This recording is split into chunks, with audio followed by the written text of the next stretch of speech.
situating social justice and scope, the scope and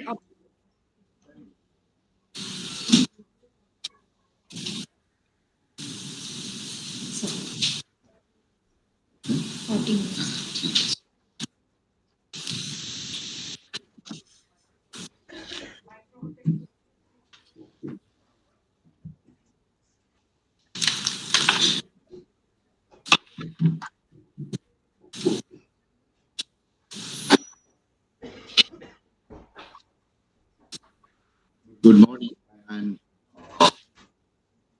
respected my teacher, Professor Yombak, was my teacher in my president, respected Torun Goswami, journalist and researcher in Vivekananda's philosophy, respected principal of this college, teachers, guests, and of course, my dear students. Um, the topic of my discussion today is, as I have situated the social justice, the scope of justice.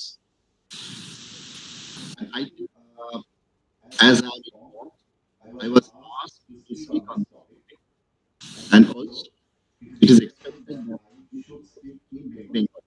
So আমি বাংলাতে আলোচনা শুরু করছি। এখন আমি নির্দিষ্টভাবে একেবারে particular Amartya Sen বা বলছি, সেটা আমি কিছুদিন আগে বলেছিলাম। অনেকে ছিলেন বা অনেকে ছিলেন না। আহ, সেই জন্য আমি একটা কথা বলছি, কিন্তু সেটার মধ্যে কন্টেম্পোরারি থিঙ্কার্স সেন আসবে, রলস কিছুটা আসবে, ভারতীয় দর্শনের দু একটা কথা আসবে, এবং আজকের দিনে আমরা যারা একটু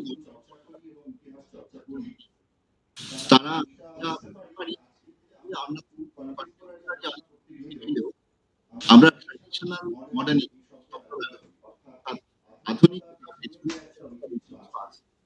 সেই ঐতিহ্যমূলক আধুনিকতা আমাদের আলোচনার বিষয় হয়ে উঠেছে।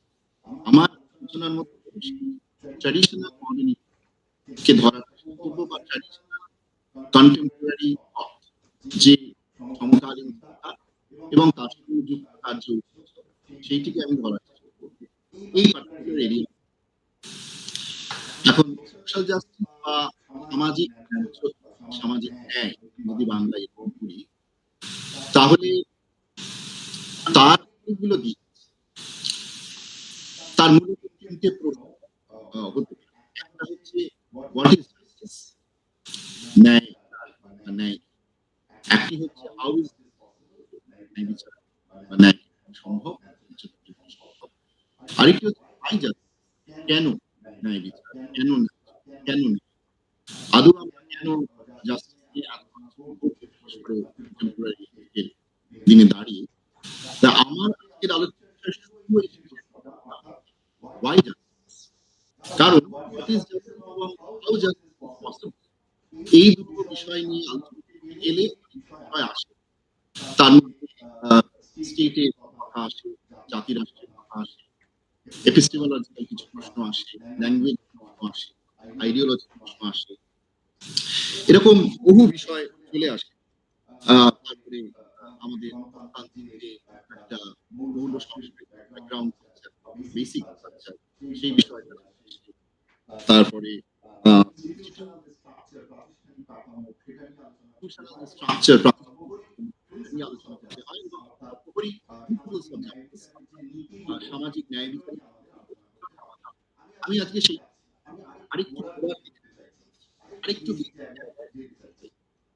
সেটা হচ্ছে আমি যেটা বললাম ওয়াই জাস্টিস, অর্থাৎ খুব সহজ কথা হচ্ছে যে ওয়াই ওয়ান বি মরাল, আরেকটু এগিয়ে আমাদের ক্ষেত্রে ওয়াই দ্য সোসাইটি মাস্ট, কেন সমাজকে এরকম একটা জাস্ট সোসাইটি হবে, হওয়ার প্রয়োজন গুলো কোথায় হবে বলে, এই বিষয়টা আমি বলার চেষ্টা করছি, সেই বলার চেষ্টা করছি।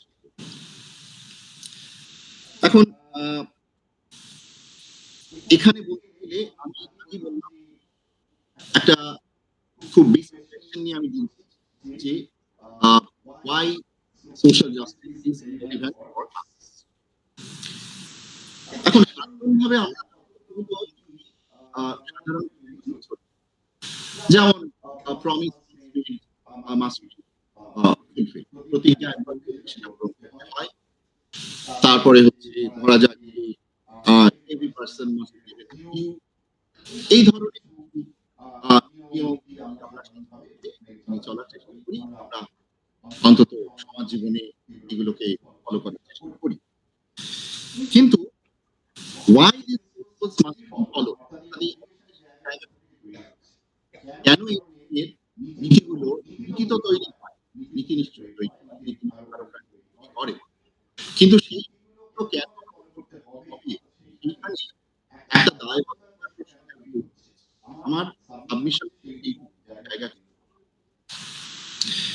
এবং আমার দাবিটা এটাকে আলোচনা করতে গেলে আমরা বুঝতে পারবো কেন সোশ্যাল জাস্টিস বিষয়টা এই contemporary society তে একটা মিটিং পয়েন্ট হয়ে দাঁড়াচ্ছে, জাংশন সে সেটা হচ্ছে মরালিটি, পলিটিক্স এন্ড ল, অর্থাৎ নৈতিকতা, রাষ্ট্রতত্ত্ব এবং আইনতত্ত্ব, জুরিসপ্রুডেন্স, এই তিনটের একটা কনফ্লুয়েন্স, একটা মিশেল হিসেবে সোশ্যাল জাস্টিসকে আজকের সমাজে প্রতিষ্ঠা করার চেষ্টা করা হচ্ছে এবং সেটা এখন হচ্ছে। সেই জায়গাটা আমি আলোচনাটাকে এগিয়ে নিয়ে যাওয়ার জন্য আহ, একটা খুব সহজ ছাত্রছাত্রীদের জন্য একটা মহাভারত থেকে একটা উদাহরণ দিই।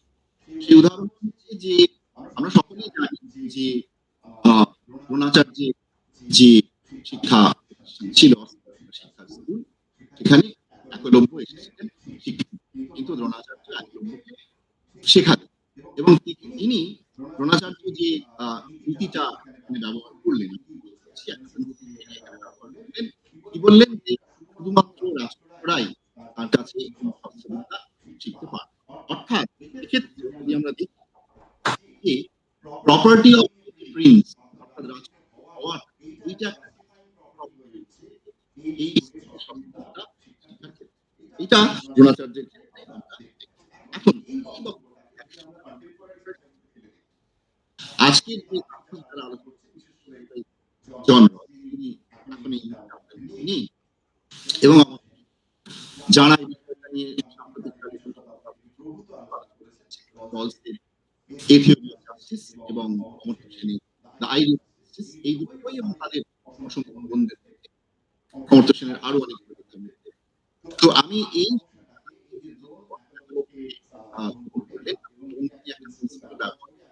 সরিয়ে সেইখানে আজকের আলোচনা যেখানে আমি চাইছি প্রথম সমস্যা হচ্ছে যে এই যে এটাকে আমরা এই যে করলেন না জায়গা থেকে যদি দেখি, প্রথমটা হচ্ছে আমি বলতে চাই যেমনটা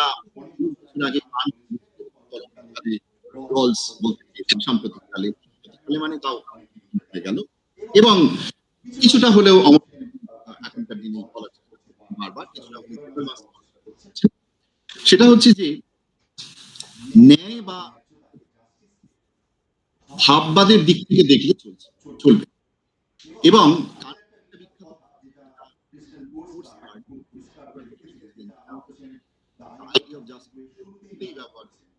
সেটা হচ্ছে পৃথিবীতে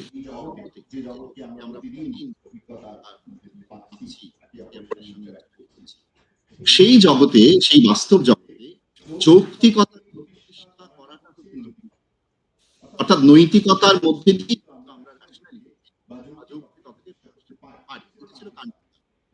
এই দাবিটা প্রায় আমরা জনরস এখন আমরা যদি ওই দ্রোণের ঘটনাকে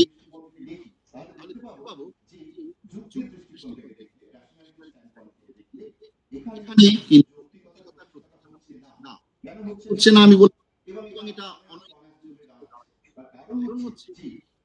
অস্ত্রবিদ্যার জন্য বিদ্যালয়ে ভর্তি হওয়ার ক্ষেত্রে রাজপুত্র হওয়া যেটা বললাম সেইটা কখনোই স্কুলে ভর্তির ক্ষেত্রে জাস্টিফাইং প্রপার্টি, কারণ এই দুয়ের কোনো যৌক্তিক আবশ্যকতা সম্বল কিন্তু নেই। এটা হচ্ছে প্রথম কথা, কান্টীয় বা রলস দ্বিতীয় কথা যেটা সমস্যাটা যেটা দ্বিতীয় জায়গাটা হচ্ছে যে বিংশ শতাব্দী জন রলস যখন থিওরি অফ জাস্টিস বইখানা লিখলেন, সেই বইটার মধ্যে রলস একটা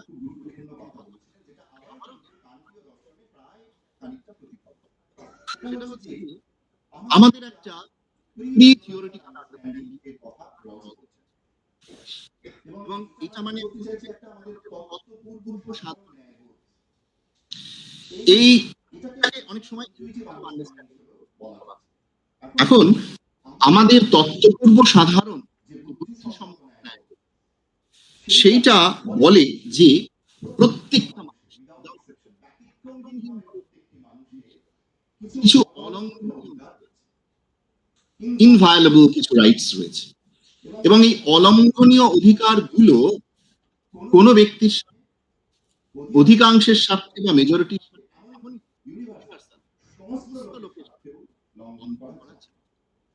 এবং এই অলঙ্ঘনীয় সেইগুলোর নাম দিয়েছেন জন রলস। আমরা অনেকেই জানি প্রাথমিক অভিষ্ট। এই অভিষ্টগুলো তিনি বলছেন আর যে কারণেই থাকুক, যেমন তিনি উদাহরণ দিয়েছেন শিক্ষা লাভের অধিকার, আয় করার অধিকার, এবং আরেকটা গুরুত্বপূর্ণ বিষয় সেটা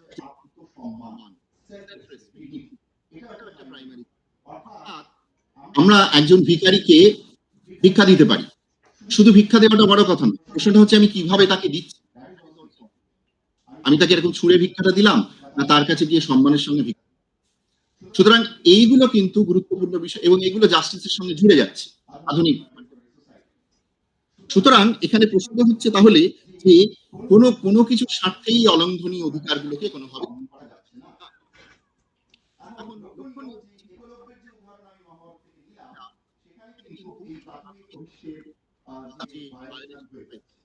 অর্থাৎ তার শিক্ষা লাভের অধিকার,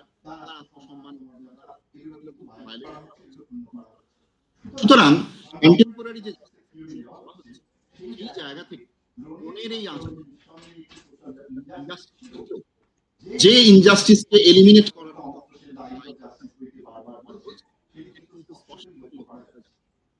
তৃতীয়ত এই বিষয়টা আরেকটা এটা হচ্ছে যে একলব্যকে না করার আর আরেকটা কারণ হচ্ছে যে এর মধ্যে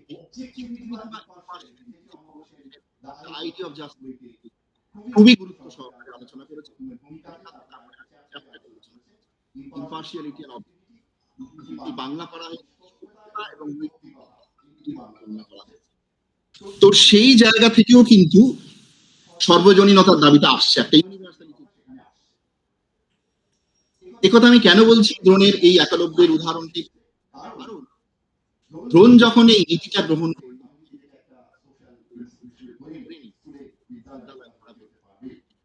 তাহলে তার দাবিটি ছিল শুধুমাত্র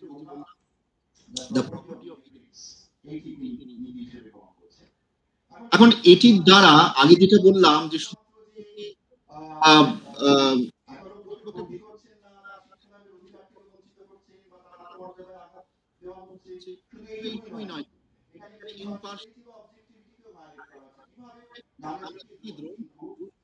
ওই যে নীতিটি দিলেন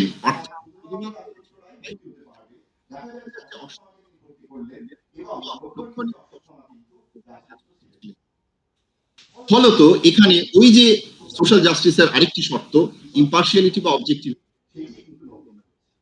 ফলে এই ধরনের ইনজাস্টিস গুলো যেগুলো বর্তমান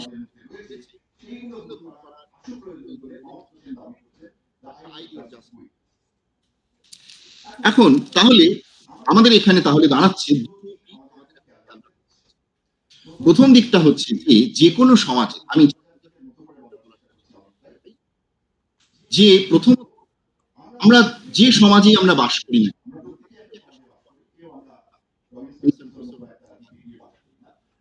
তাহলে সমাজে বাস করতে গেলে প্রথম যে লক্ষণীয়,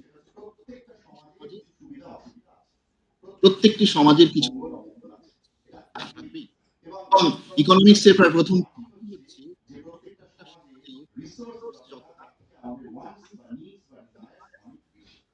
সুতরাং যে প্রশ্নটি দাঁড়াচ্ছে শেষ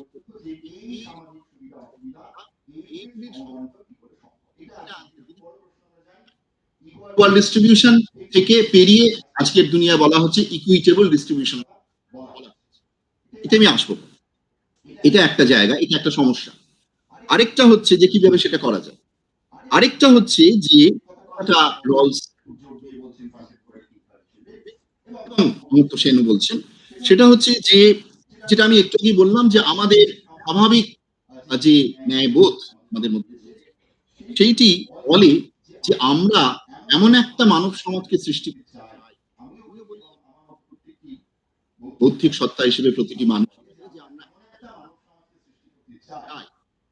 যে যে যে সমাজের মধ্যে বা যেখানে ব্যক্তিরা, সমস্ত ব্যক্তিরা এমন এক নীতির মাধ্যমে পারস্পরিক সহযোগিতার এমন এক সামাজিক বিন্যাস গড়ে তুলতে চায়, এমন একটা সোশ্যাল সিস্টেম, এমন একটা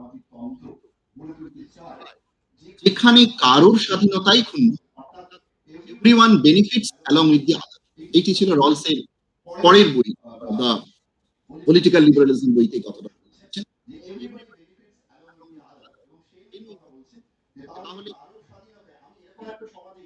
তাহলে যে সমাজ আমার আত্মসম্মান বোধের কোনো মর্যাদা থাকবে না, দেওয়া হবে না, এরকম একটা সমাজে আমি একজন স্বাভাবিক বুদ্ধি এর সঙ্গে সঙ্গে যে কয়েকটা কথা চলে আসছে এর পাশাপাশি আমি একজন ব্যক্তি হিসেবে চাইবো যে আইন দেশে তৈরি হবে এবং আমার মতো চাইবে এই আইনের মধ্যে যেন আমার বিশ্বাসের, আমার ইচ্ছার সমর্থন থাকে। এটা প্রত্যেক ব্যক্তি স্বাভাবিকভাবে যে ল এর মধ্যে যেন আমার ইচ্ছার প্রতিফলন। আরেকটা বিষয় কি, যে প্রাথমিক অভিষ্টগুলোর কথা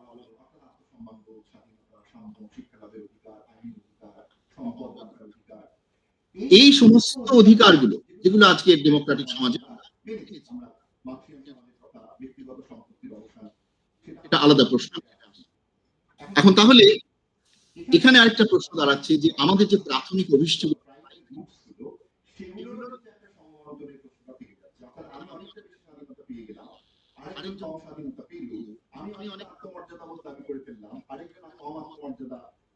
অসম্মান পেল, সুতরাং প্রাইমারি গুডস এর ডিস্ট্রিবিউশন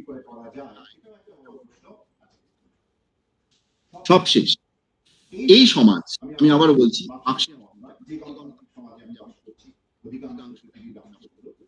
সেখানে আমাদের মেনে নেওয়া হচ্ছে প্রথম থেকে, অর্থাৎ বিশেষ করে ইকোনমিক ইনইকুয়ালিটি সমাজ, কিন্তু তার সঙ্গে যে প্রশ্নটা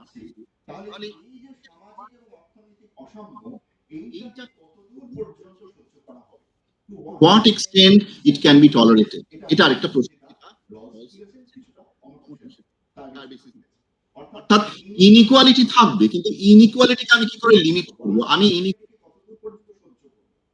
কতদূর পর্যন্ত মেনে নেব,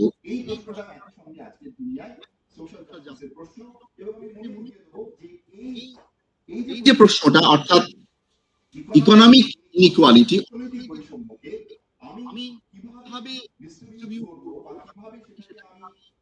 করে দিতে পারবো যার ফলে একটা লিমিট অবধি সেইটাকে মানা সম্ভব। এখানে অনেক আলোচনা ঢুকতে পারে, যেমন গান্ধী ট্রাস্টিশিপের আলোচনা এখান থেকে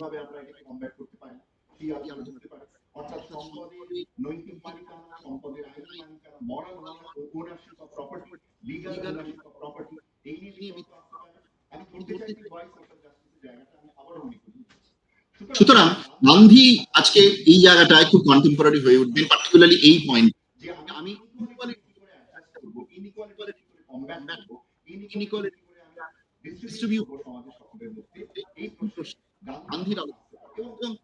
গান্ধীর আলোচনা নয়, আমরা ঈশোপনিষদের প্রথম শ্লোকেও চলে যেতে পারি, যেখানে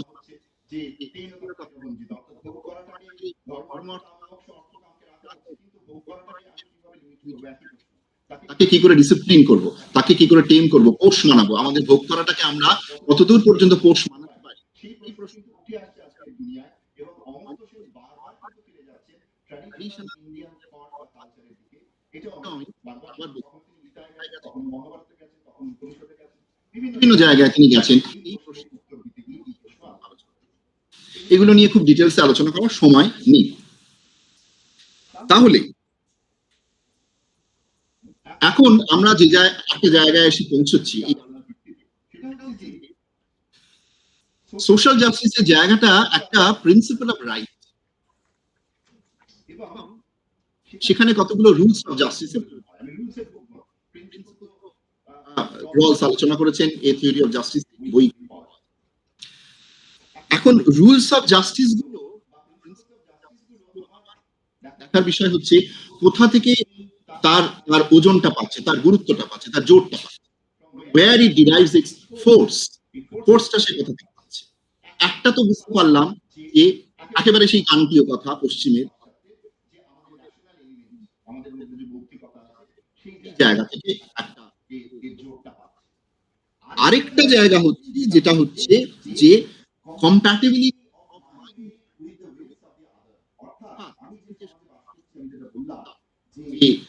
প্রাইভেট প্রাইমারি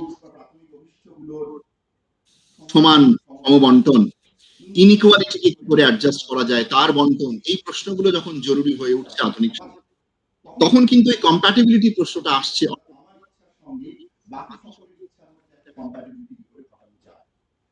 এইখান থেকেই কিন্তু এই তাগিদ দুটো থেকেই কিন্তু আসছে ওই rules of justice, principles of তৈরি।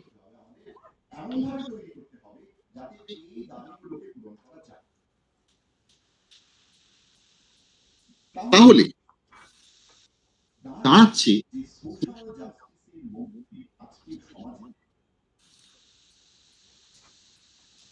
কয়েকটা বিষয়।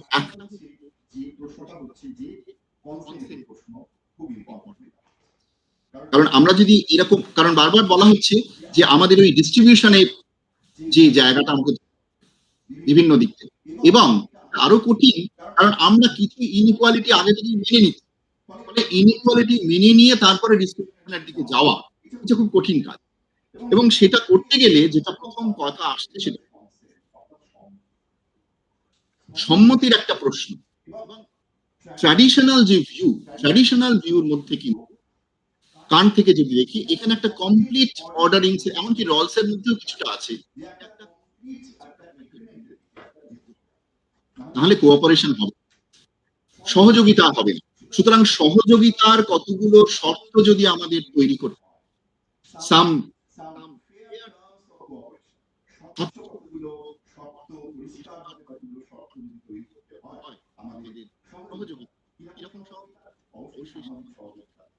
তাহলে সেই সহযোগিতা শর্তগুলো তৈরি করতে গেলে প্রথম বিষয়টা অর্থাৎ সম্মতি।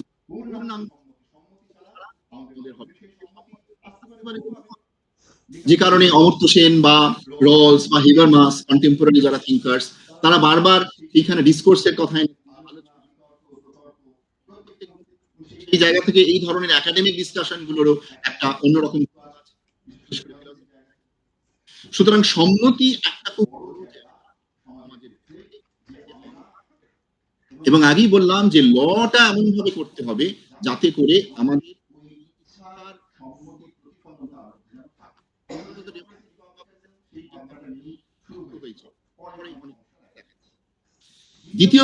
দ্বিতীয় কথাটা হচ্ছে বিশ্বাস। এবং সাম্প্রতিককালে আরেকজন খুব গুরুত্বপূর্ণ যাকে আমরা বহুভাবে দেখি পোস্ট কলোনিয়াল, তো এরকম একজন চিন্তক বিদুষী,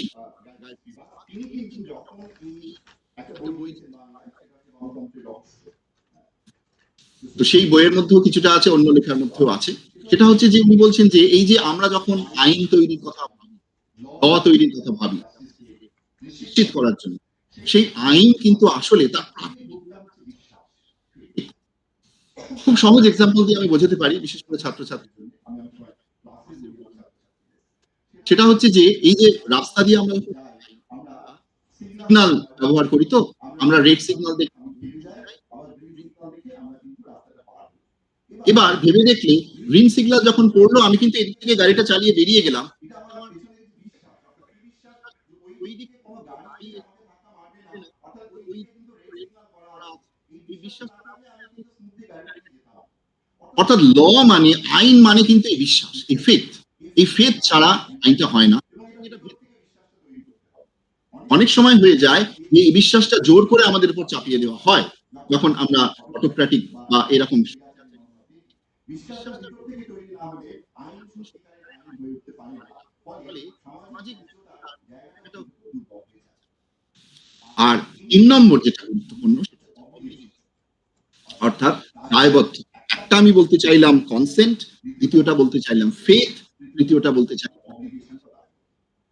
এইটা কিন্তু সামাজিক চুক্তির ক্ষেত্রে, সামাজিক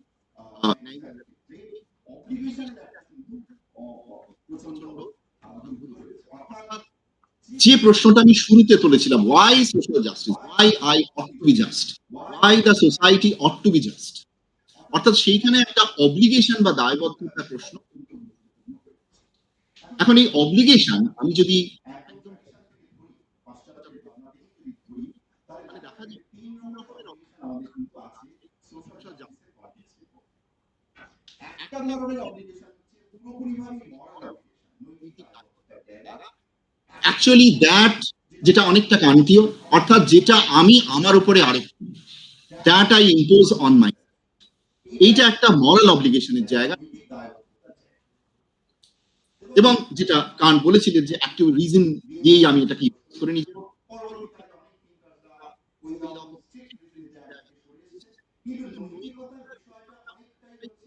নিজেকে মানানো, নিজেকে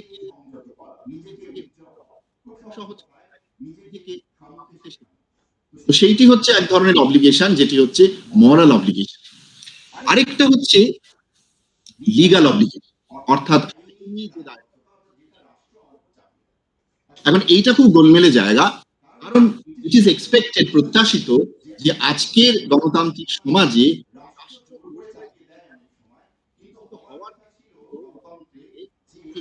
আমি আমার গণতন্ত্র অটোনমি, সেই জন্য আইনি যে দায়বদ্ধতার জায়গা, এই আইনি দায়বদ্ধতা কিন্তু আমি আমার উপরেই চাপা বসিয়ে দিয়েছি। এবং যে কারণে ইন্টারনাল মরালিটি, কান্টের পর যে ইন্টারনাল মরালিটি হচ্ছে আমার ভেতরের যে আমার যে যে শক্তিটা আছে, সেটা রিজন হতে পারে বা আমি সেই আলোচনা করছি না, সেইটা নিজের উপর নিজে যখন আমি ইম্পোজ করছি নিজের ভেতর থেকে, এইটা হচ্ছে একটা ইন্টারনাল মরালিটি জায়গা। এবং ওটা নাও হতে পারে ইন্টারনাল মরালিটি জায়গা, অর্থাৎ বাইরের যখন আছে সমাজে, তখন সেটা আমি শুনছি যে এই ধরনের ইম্পোজিশনটা আমার উপরে যুক্তির জায়গা। তার কারণ হচ্ছে ওই ডিস্ট্রিবিউশনটা হবে, ওই যে প্রাইমারি ডিস্ট্রিবিউশন আমি যতক্ষণ চাইছি স্বাধীনতা পাওয়া সম্ভব হবে, কারণ দিচ্ছি। সুতরাং এই ডিস্ট্রিবিউশনের প্রশ্ন একটা লিগ্যাল অব্লিগেশন, আর সর্বোপরি যেটা হচ্ছে অব্লিগেশন ওনার, অব্লিগেশন প্রিন্সিপাল, অর্থাৎ এই যে ন্যায্যতা বা ন্যায় বিচার, মরাল এবং লিগাল অব্লিগেশনের ইউনিটি, অর্থাৎ নৈতিক দায়বদ্ধতা এবং আইনি দায়বদ্ধতা, এইটি মানে হচ্ছে অব্লিগেশন টু অনার জাস্টিস, অর্থাৎ ন্যায্যতা বা ন্যায় বিচারের সম্মান, সম্মানটা তৈরি করতে পারে মরাল অব্লিগেশন, লিগাল অব্লিগেশন কম্বিনেশন বা হবে। যে কারণে সময় মনে হয় যে অনেক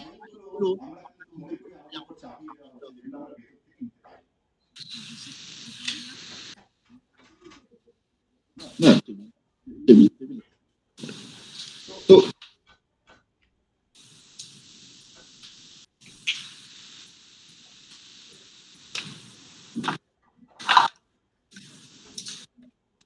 এবং এর ফলে কি হবে, এই বলছেন যে ওই অবজেক্টিভ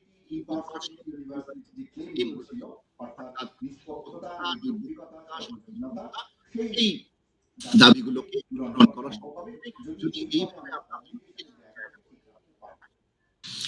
এটা গেল হচ্ছে একদম ট্র্যাডিশনাল থেকে মডার্নের যারা আসছেন, তারা এই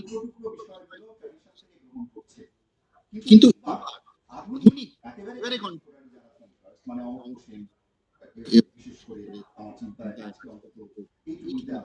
বাকি আমি কাউকে বলছি না। সেটা হচ্ছে এখানে এইরকম একটা মানে আমরা একটা কমপ্লিট এগ্রিমেন্টের কথা ভাবছি, যেখানে এইরকম অব্লিগেশনের কথা ভাবছি, যেখানে আমরা এইরকম নিষ্পক্ষতা নিরপেক্ষতার কথা ভাবছি, সেই রকম, এবং যেখানে আমরা ওই এইগুলোকে এবং বৈষম্য করে কমব্যাট করা যায়, এই প্রশ্ন পাচ্ছি। সেই সময় অমর্ত্য সেন আইডিয়া এইগুলো আলোচনা করার পরে আমি সেই তিনটে কথা বলছি। একটা কথা মানে একটু অনেকেই আপনারা জানেন বা পড়ছেন, এই তিনটে গুরুত্বপূর্ণ জায়গা একটা হচ্ছে যে নীতি এবং ন্যায় ইন্ডিয়ান জুডিশিয়ারি থেকে উদাহরণ নিয়েছে, এবং তিনি পরিষ্কার বলছেন যে ট্র্যাডিশনাল যে ধারণাগুলো ছিল আমাদের জাস্টিস, যেটা একটা সর্বশ্রেষ্ঠ যেটার নাম ট্রান্সেন্ডেন্টাল বাংলা ওই রকম ওরকম ভাবনা, এটা হচ্ছে সর্বশ্রেষ্ঠ। তাহলে এই যে তার অর্থ কি? তার অর্থ হচ্ছে একেবারে পারফেক্ট ইনস্টিটিউশন এরকম তৈরি করতে সামনে, এবং সেটা করতে গেলে আমাকে পারফেক্ট ইনস্টিটিউশন তৈরি করতে হবে, যেটা রল যে একেবারে মানে নিশ্চিত এরকম একটা পূর্ণ সম্মতি এবং একটা একটা ইনস্টিটিউশনাল স্ট্রাকচার পুরোপুরি সম্পূর্ণ পারফেক্ট, এইটা আমায় তৈরি প্রাতিষ্ঠানিক সমস্ত ক্ষেত্রে, সামাজিক রাজনীতি, পলিটিক্যাল যে পারফেক্ট এইটা তৈরি করতে ওয়েল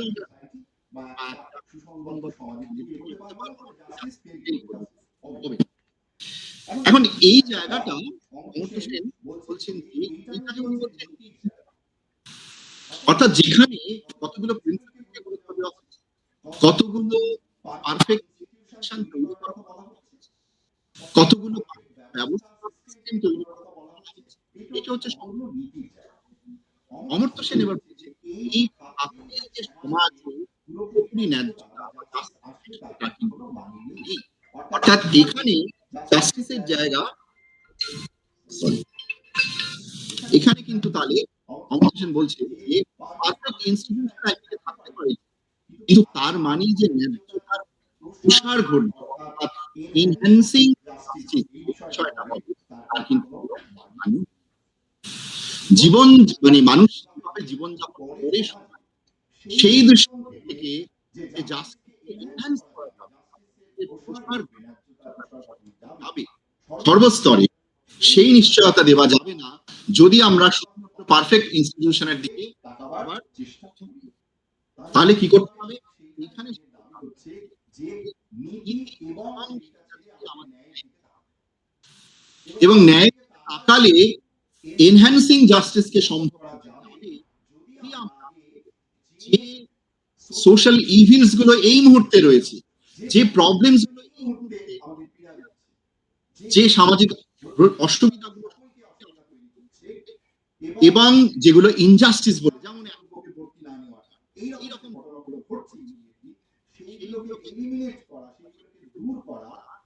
এটা কিন্তু, এবং সেইখানে তার দৃষ্টিতে আসছে হচ্ছে দুর্ভিক্ষ, অনাহার, দারিদ্র, বেকারত্ব, নিরক্ষরতা, নারী ক্ষমতায়ন, পরিবেশ, শিশুর অপুষ্টি, এই ধরনের বিষয়গুলো গুরুত্বপূর্ণ হচ্ছে, বা স্পেশালি এবল লোক রয়েছেন তাদের কিভাবে সাহায্য দেওয়া যায়, এই ধরনের প্রতি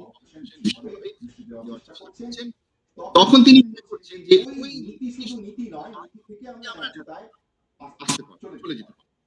এটা একটা জায়গা যেটা অমর হোসেন মনে করছেন যে আমাদের এই জাম্পটা দিতে হবে, মানে এই ট্রানজিশনটা না হলে আমরা সত্যি।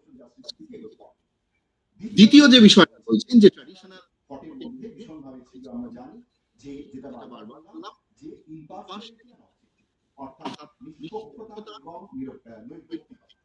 আমরা সাধারণভাবে জানি যে জাস্টিস সবসময় নিরপেক্ষ হয়, জাজকে নিরপেক্ষ, জাজ কখনো পার্শিয়াল হতে পারে না, জাজ কখনো সাবজেক্টিভ হয় না।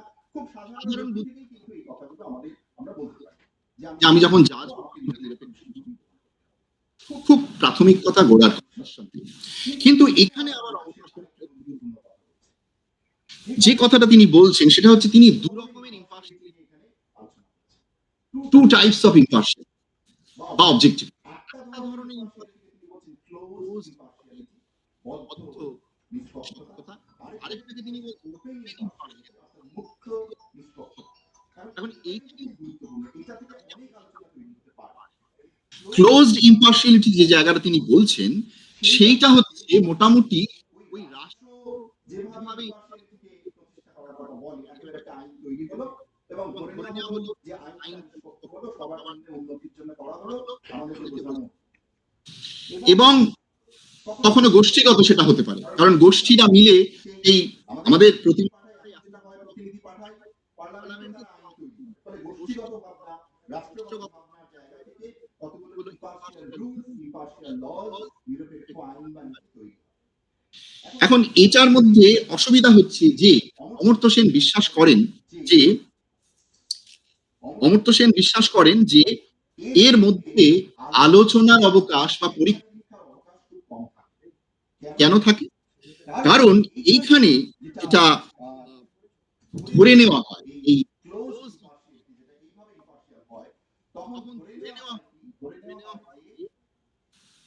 একটা কমপ্লিট এগ্রিমেন্টে পৌঁছতেই হবে। প্রয়োজনে সেখানে বিভিন্ন ভাবে কনভিন্স করি, সেই কনভিন্স করার অনেকগুলো পন্থা থাকতে পারে, কখনো ভয় দেখিয়ে হতে পারে। এখন তো ভয় দেখিয়ে কম হয়, কখনো ওই শিকল দিয়ে, কখনো আফিং খাইয়ে, দুভাবেই হোক না কেন কমপ্লিট এগ্রিমেন্টের জায়গাটা আমাকে তৈরি করতে হবে, দেখিয়ে দেওয়া হবে দেখো সবাই সম্মত প্রদান করেছে। ফলে এইভাবে একটা আমি ধরে নিলাম একটা ইম্পার্শিয়াল জায়গা, নিষ্পক্ষ অবজেক্টিভ জায়গা তৈরি হলো। ফলে এখানে অন্যান্য যে দৃষ্টিকোণগুলো থাকছে সেই দৃষ্টিকোণগুলোকে আনার অবকাশ আর থাকছে না। এবং অনেক সময় এটা ঘটে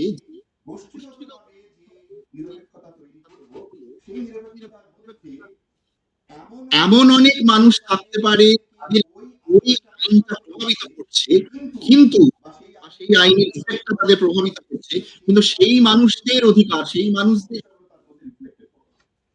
যেমন আমি এক্সাম্পল দিচ্ছি বোঝার সুবিধার জন্য, যেমন পাহাড়ে ইকো জাস্টিস একটা এরকম উদাহরণ হতে পারে।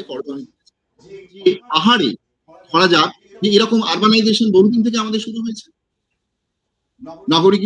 নগরায়ন শুরু হয়েছে, বা আমরা চাই সেইটা পাহাড়ে গিয়েও আমরা যথেষ্ট সুখে শান্তিতে আরামে থাকতে চাই, এবং হাইড্রোইলেকট্রিক প্রজেক্ট থেকে সেই রকম এরকম বহু কিছু শুরু হয়েছে পাহাড়ে, এবং সেইটা দেখানো হচ্ছে যে আইনগুলো পাস হচ্ছে, এখানে এইটা হবে, ওখানে এইটা হবে, প্রজেক্ট যাও।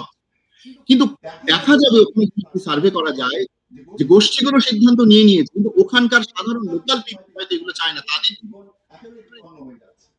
ফলে তাদের যে প্রাত্যহিক যাপনের যে দাবিগুলো, যে অধিকারগুলো,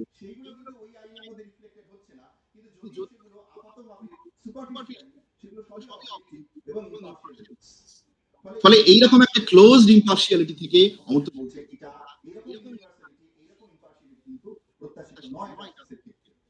তো সেই জন্য তিনি ওপেন ইউনিভার্সিটির কথা বলছেন, যেখানে কমপ্লিট এগ্রিমেন্ট, যেটাকে বলা হচ্ছে শেয়ার্ড আন্ডারস্ট্যান্ডিং।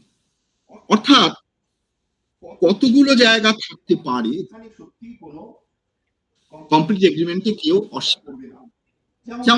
যেমন ধরা যাক অ্যাবলিশন অফ ফেমিনস।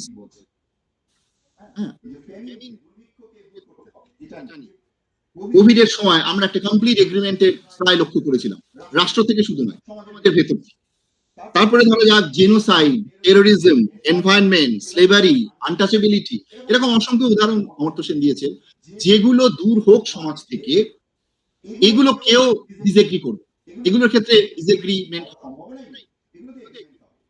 কিন্তু এর ভিত্তিতে আমি যদি ধরে নিই ওই ক্লোজড ইম্পার্শিয়ালিটি জায়গা থেকে যে অন্যান্য বিষয়গুলোর ক্ষেত্রেও এইরকম এগ্রিমেন্টই তৈরি হয়ে যাবে, সেখানে ভুল।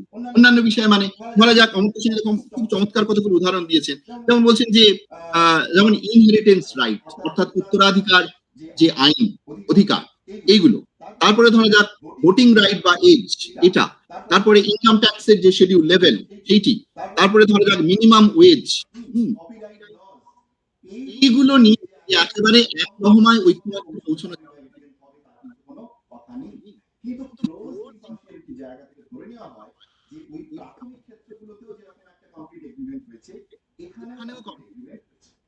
আমি কিছুদিন আগে একটা জায়গায় দেখছিলাম, খুব মজার, যে সেলিব্রিটি কাকে বলে। বলা হচ্ছে যে 5 লক্ষের ফলোয়ার সোশ্যাল মিডিয়ায় যারা আছে তাকে সেলিব্রিটি বলা। মানে আমি ধরে নিই এটা সবাই মেনে নেবে, কমপ্লিট এগ্রিমেন্ট হবে, তাহলে তো হবে না। মানে এরকম বহু জায়গায় যেগুলো আছে আমাদের জীবনের সঙ্গে যুক্ত, সেখানে মতানৈক্য হবে না, বরং অনৈক্য হওয়াটাই সেখানে প্রত্যাশিত এবং সেইটাই হবে। সুতরাং অমর্ত্য সেন ওপেন ইম্পার্শিয়ালিটির মধ্যে এই অনৈক্যের জায়গাটা, ডিসএগ্রিমেন্টের জায়গাটাকে রাখতে চাইছে, এবং তার ভিত্তিতে তিনি আরেকটা পয়েন্টে আলোচনা করছেন, সেটা হচ্ছে প্লুরালিটি অফ ইম্পার্শিয়াল রিজন, অর্থাৎ বহু নিষ্পক্ষ যুক্তি থাকতে পারে, এবং এটা কিন্তু আমরা যারা দর্শনের ছাত্রছাত্রী তারা কিন্তু হারে হারে এটা টের পাই। কেন টের পাই? সহজ করে ছাত্রছাত্রীদের জন্য বলি, আমরা যখন ভাববাদ পড়ি মনে হয় যেন এইটাই ঠিক, তারপরে যখন বস্তুবাদ করি, হ্যাঁ এইটা তো ঠিক, এও তো ঠিক কথা বলছে। তাহলে আমাদের কিন্তু এটা, যখন আমরা ব্যক্তি স্বাতন্ত্র্যবাদ পড়ি মনে হয় না, ইন্ডিভিজুয়ালিজমের ভালো মত কিছু হয় না। তারপরে যখন সমবন্টনবাদ বা মার্ক্সবাদ পড়ি, না তাই তো, এইটা তো সবচেয়ে ভালো। যখন ইউটিলিটারিয়ানিজম পড়ছি, উপযোগবাদ, তৃপ্তিযোগবাদ, মনে হয় না এইটার থেকে ভালো কিছু হয় না। সুতরাং অমর্ত্য সেন বলছেন যে আমাদের কিন্তু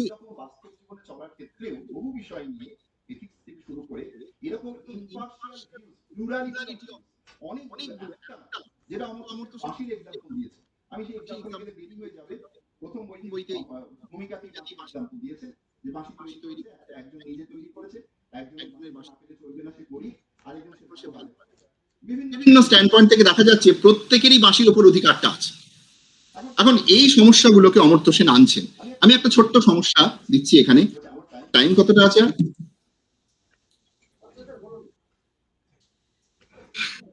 সেটা হচ্ছে যে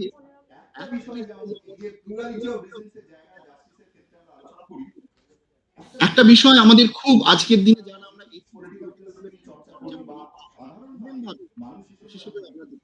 সেটা হচ্ছে ভায়োলেন্স আর নন ভায়োলেন্স, তাই না? এইটা একটা হিংসা অহিংসা, এবং আমরা কিন্তু মার্কস এবং গান্ধী দুজনেই পড়ি, কাউকে কিন্তু গান্ধী পড়তে হবে, মার্কস পড়লে চলবে না। কিন্তু মার্কসের মধ্যে এই কথা আছে যে প্রয়োজনে আমাদের, প্রয়োজন কথাটা ইম্পর্টেন্ট, শেষ পর্যন্ত শেষ রাস্তা হিসেবে আমাদের রক্তক্ষয়ী সংগ্রামের পথ নিতে হবে, অর্থাৎ ব্লাডি রেভলিউশন প্রয়োজন হলে। কিন্তু গান্ধী আমরা জানি কখনোই ভায়োলেন্সকে কোনো মিনস হিসেবে গ্রহণ করবে। এখন মুশকিল,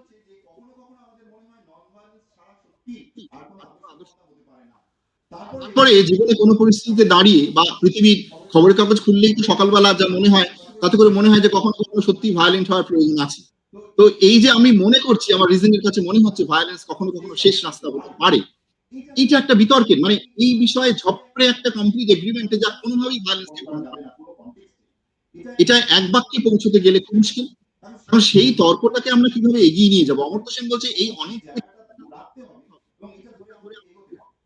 যেমন এই এই জীবনটাকে যদি আমি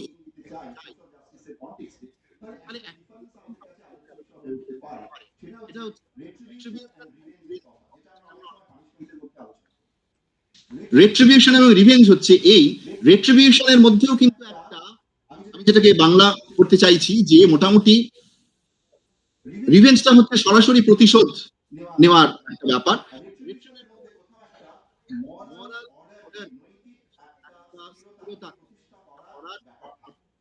যেমন ধরা যাক কোনো একজন আরেকজনের জমি নিয়ে নিয়েছে, একজন আরেকজনের জমি নিয়ে নিয়ে, এখন তার কাছে একটা রাস্তা হচ্ছে যে সে পঞ্চায়েতে হোক, যেখানে যেভাবেই হোক, সে আস্তে আস্তে জমা করবে। এবার তার লক্ষ্য কিন্তু তার লক্ষ্য হচ্ছে এটার প্রতিকার করা। এটা হচ্ছে রেট্রিবিউশন। আর রিভেঞ্জের ক্ষেত্রে কি হয়, যে যেহেতু সেই জমিটা নিয়েছে, রেট্রিবিউশনের থেকেও, রিমেডির থেকেও, মরাল অর্ডারকে স্টেবল, এটাকে স্থির করার থেকেও, হয়তো যে নিয়েছে তাকে আঘাত করাটা তার মধ্যে সব থেকে বেশি কাজ করে। সুতরাং এই রেট্রিবিউশন এবং রিভেঞ্জের তফাৎটা ধরে আমরা অর্থাৎ রেট্রিবিউশনের ক্ষেত্রে কিন্তু শেষ রাস্তা হিসেবে কোথাও একটা ভায়োলেন্সের প্রয়োজন, বা তার শেষ রাস্তা পারে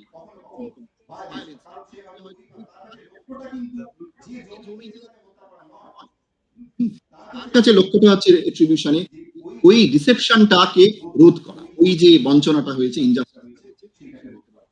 সুতরাং জাস্টিসের জায়গা থেকে এই বিষয়ের দিকে আমরা এগোতে পারি। আমি একেবারে শেষ পর্বে এসেছি। তাহলে দেখা যাবে যে প্রাতিষ্ঠানিক আমাদের একটা যেদিকে দৃষ্টি দেওয়া দরকার, যে সমাজের কোন কোন ধরনের বিশেষ বিশেষ পরিবর্তনগুলো ঘটিয়ে আমরা ন্যায্যতার প্রসার ঘটাই।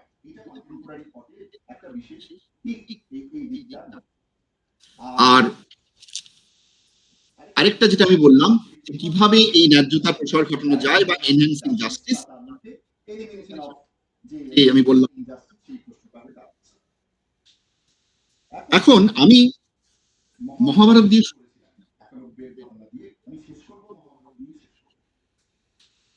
তাহলে মোটামুটি আমাদের কাছে দাঁড়ালো যে শুধুমাত্র নীতি বা প্রতিষ্ঠান,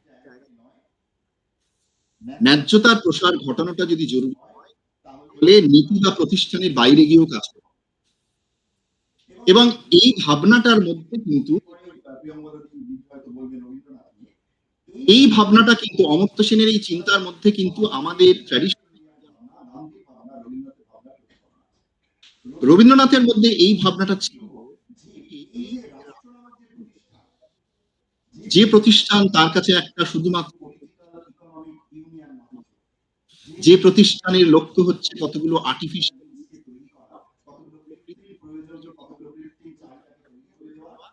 মানুষের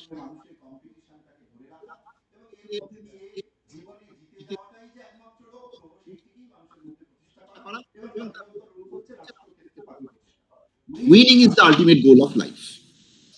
এখন রবীন্দ্রনাথ সেখানে বলেছিলেন যে এই যে রাষ্ট্র নামক প্রতিষ্ঠান, এইটা কিন্তু, এবং সেইটা তৈরি করে নেওয়ার ফলে সে কতগুলো, মানে যেটাকে রবীন্দ্রনাথ বলছেন যে কতগুলো কমার্শিয়াল ম্যান তৈরি করে, কতগুলো কমার্শিয়াল পলিটিক্যাল ম্যান তৈরি করে, মরাল ম্যানকে তৈরি করার ক্ষমতা রাষ্ট্রের নেই। তো সেই জন্য রবীন্দ্রনাথ ঠিক এই ভাবনাটার জায়গাটা, যেটা আমি বললাম,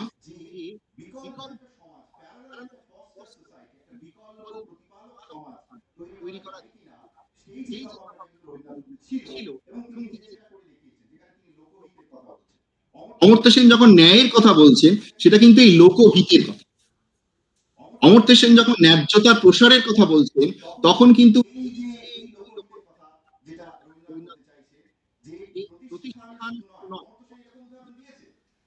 একজন নারী মনে করতে পারে, যে আমেরিকান মহিলা মনে করতে পারে যে সুদানের মহিলাদের জন্য আমার কিছু করা দরকার।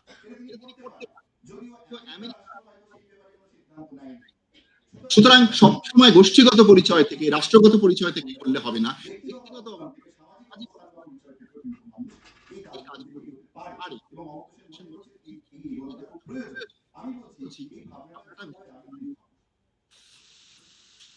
এখন তাহলে মহাভারতে একলব্যের উদাহরণ দিয়েছিলাম, আমি শেষ করছি মহাভারতের আরেকটা ঠিক বিপরীত একটা এক্সাম্পল। মহাভারত না, সরি, মহাভারতে আসবো, কিন্তু তার আগে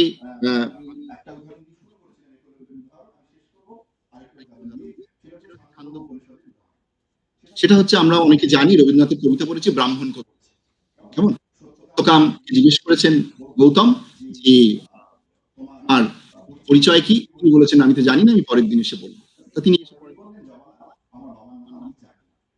তো গৌতম আমরা জানি যে তিনি তাকে একেবারে দ্রোণের কিন্তু বিপ্লবী ভাবনা আমরা গৌতমের মধ্যে পাই। দ্রোণ যেখানে একলব্যকে একেবারে নিয়ে নিল, সেখানে গৌতম তাকে গ্রহণ করলেন। অর্থাৎ সামাজিক প্রতিষ্ঠানগত ভাবনা, সেই ভাবনার বাইরে গিয়ে গৌতম কিন্তু এমন একটা কাজ করলেন যেটা লোকহিত মানে প্রসারের সঙ্গে যুক্ত হয়ে গেল, যেটা আধুনিক অন্তর্শেন করার চেষ্টা করছে। অর্থাৎ দ্রোণের ছিল শুধুমাত্র নীতি, আর নীতির মধ্যে বা কিন্তু তার এইখানে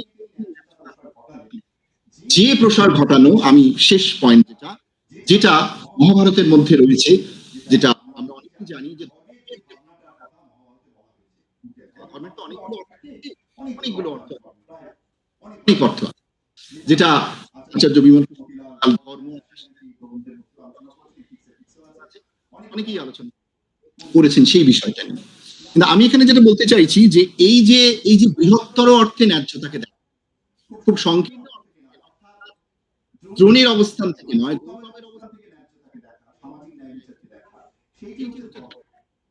এবং ধর্ম মানে এখানে যেটা আমি বলতে চাইছি যে মহাভারতের মধ্যে এরকম বহু জায়গা আছে যেখানে কি যে মানে অমর্ত্য সেন যেটা বলতে চাইছেন, শুধুমাত্র রাজার যে অর্থ লাভ মানে শুধুমাত্র রাজার যে প্রশাসন, কিন্তু অনেক আলোচনায় আজকের দিনে এটাকে পার্থ চট্টোপাধ্যায় আলোচনা করেন, সেই আলোচনা ধর্মের ধর্ম কিন্তু ধর্ম মানে ঠিক শুধুমাত্র ধর্ম বলতে এই জায়গাটা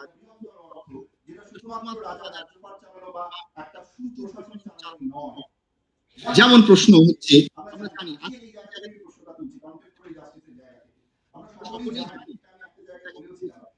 সকলেও জানি রামায়ণের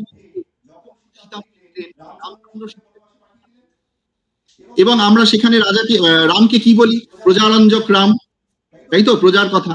এখন আমি যদি এই ধর্মের জায়গা থেকে বৃহত্তর স্ট্যান্ড পয়েন্ট থেকে, যেখানে জাস্টিস মরালিটি আজকের দুনিয়ায় যেটা অমর্ত্য সেন বলছেন বা কিছু সেই জায়গা থেকে রাম এক অর্থে দেখতে গেলে রাম তো রাজা, তাহলে এখানে রাম যে কাজটা করলেন সেটা শুধু, কারণ রবীন্দ্রনাথের একটা বিখ্যাত কথা আছে, এটা হচ্ছে আমাদের লক্ষ্য শুধুমাত্র সত্য হওয়া, প্রিয় হওয়া নয়। আজকের দুনিয়ায় আমরা দেখতে পাই যে বড় বড় সিদ্ধান্তগুলো নেওয়া হয়, সেগুলো হচ্ছে প্রিয় হওয়ার জন্য, সত্য হওয়ার জন্য। তো আমাদের কাজ প্রিয় হওয়া নয়, সত্য। রাম কিন্তু ওখানে প্রিয় হওয়ার চেষ্টা করলেন বিরাট অংশে প্রজা,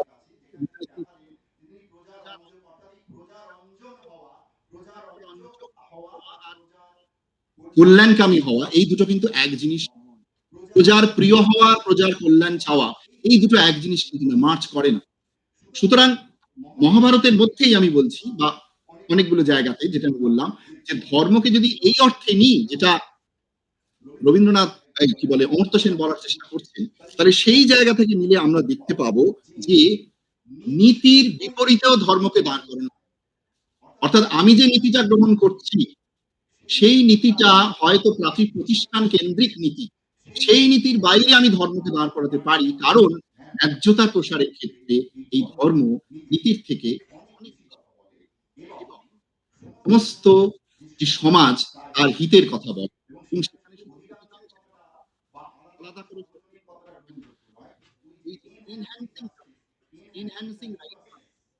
এই কথাটা সেখানে সব থেকে গুরুত্বপূর্ণ হয়ে থাকে। আমি এই কটি কথা বলে শেষ করছি। Thank you very much. Vidyasagar কলেজকে অনেক অনেক ধন্যবাদ আমাকে ডাকার জন্য।